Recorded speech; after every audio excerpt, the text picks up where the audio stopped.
Hello everyone, I am FWM Jasmine Morales and I will be discussing about the sales process.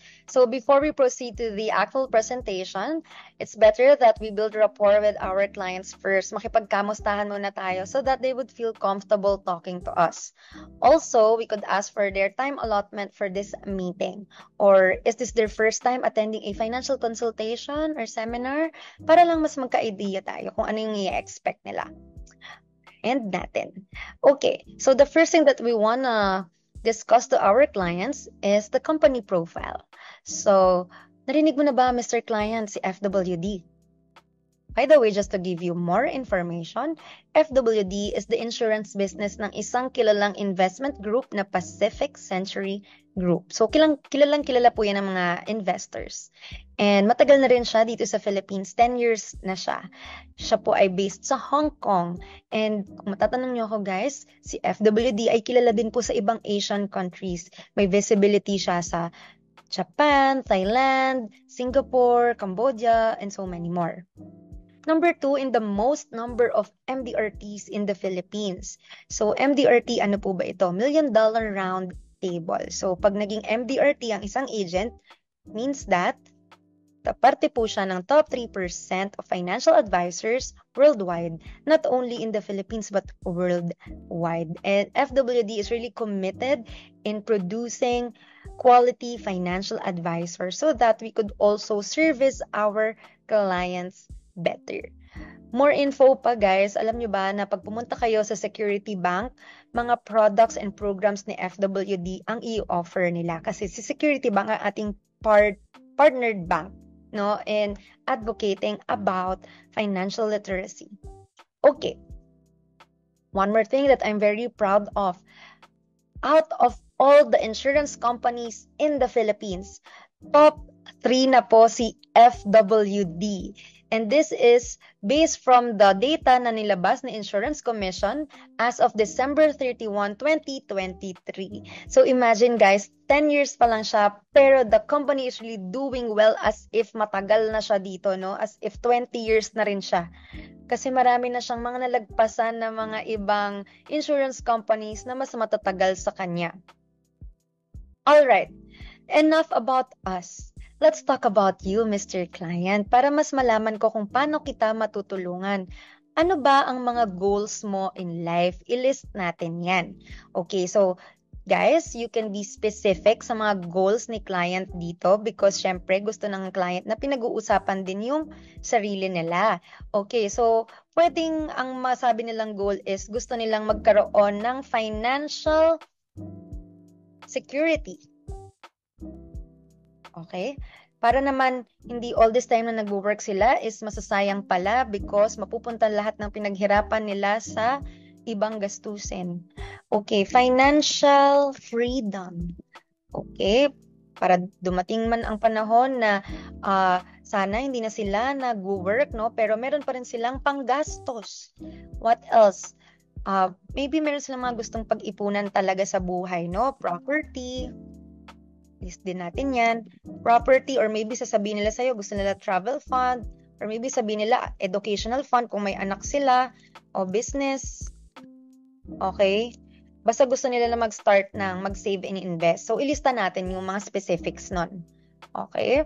So, alam mo ba, Mr. Client, knowing na ito yung mga gusto mong goals in life, kailangan natin ng assessment dyan. So, ito yung needs mo. If you want financial security, kailangan natin ng income protection. Okay? So, yan po ang foundation ng lahat ng mga finances mo bago ka mag-save at bago ka mag-invest.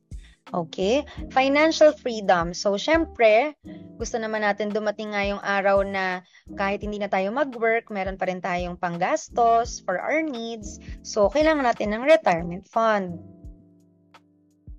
And for all this property, travel, educational business fund na gusto mong simulan, kung ano man dyan ang piliin ng client, kailangan niya na, of course, ng savings or investment program.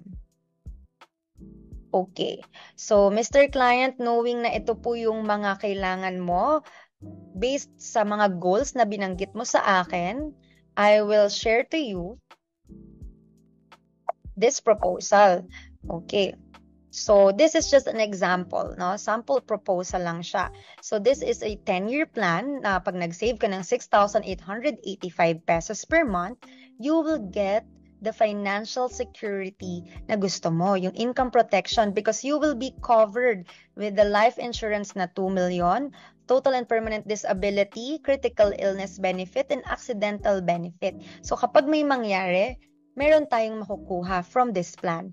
And also, yung sinabi mo sa aking mga goals mo na kailangan ng funding, na sa educational man yan, property, or maybe travel or business, ito yung mga pwede mong i-withdraw in the long run. So after 5 years, 10 years, or 20 years, ito yung possible growth ng investment. Okay, possible or projection lang. So this is not guaranteed. This is just based on the possible performance na 10%. Okay, so next.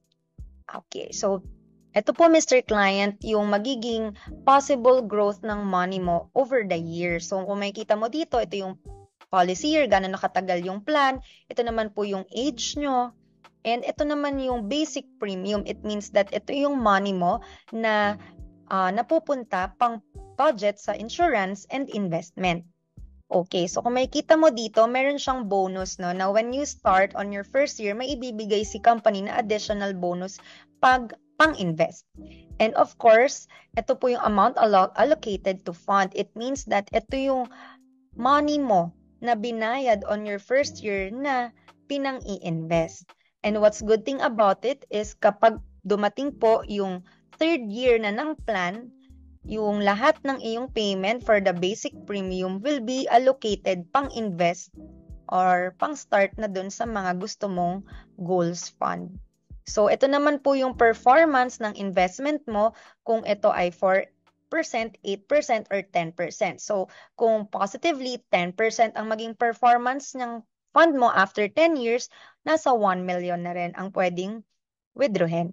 Pero I suggest na kung hindi naman natin kailangan withdrawin, we'll just let it grow kasi pwede naman na nandyan lang yung money mo and then you withdraw it by the time na magre-retire ka, pwede rin, di ba? 60 years old, napakalaki niya, 9 million. And imagine, you just save for 10 years.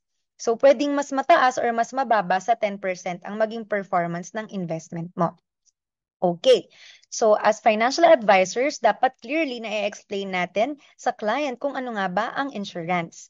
So, guys, insurance is basically the transferring of risk and the answers to all your what ifs. What if magkasakit? What if tumigil sa work kasi na-accident? What if mawalan ng trabaho?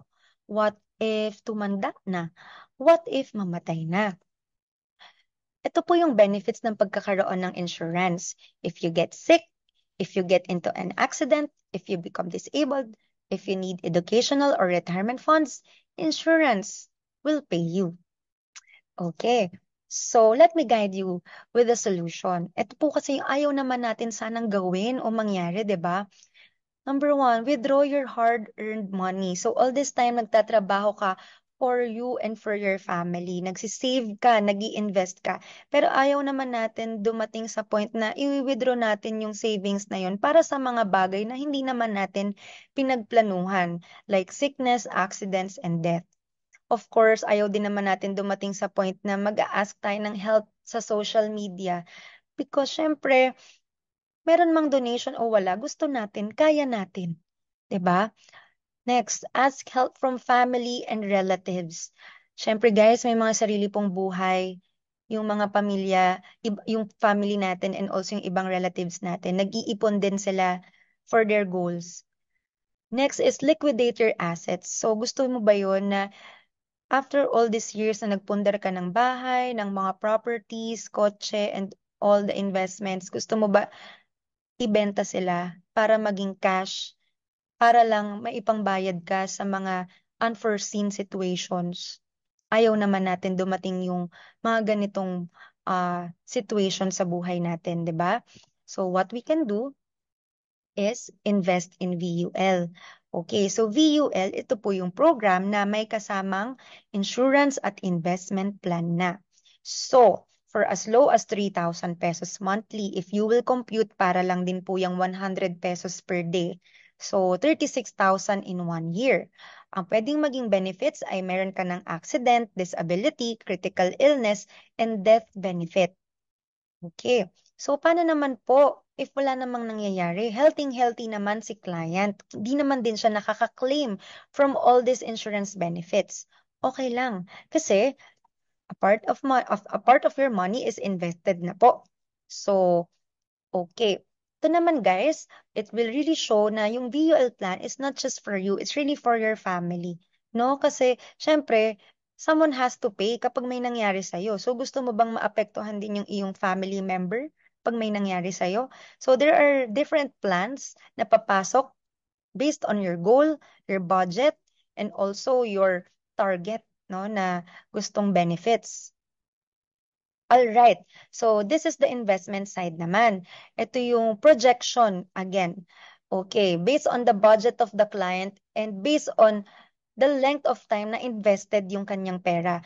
Because remember, the length of the time of the investment ng client will also have effect no sa performance ng investment. Siyempre, the more chances na mas tataas yung investment kapag mas matagal naka-invest yung pera. So, example, 5,000 pesos. Tapos may performance yung fund na 10%.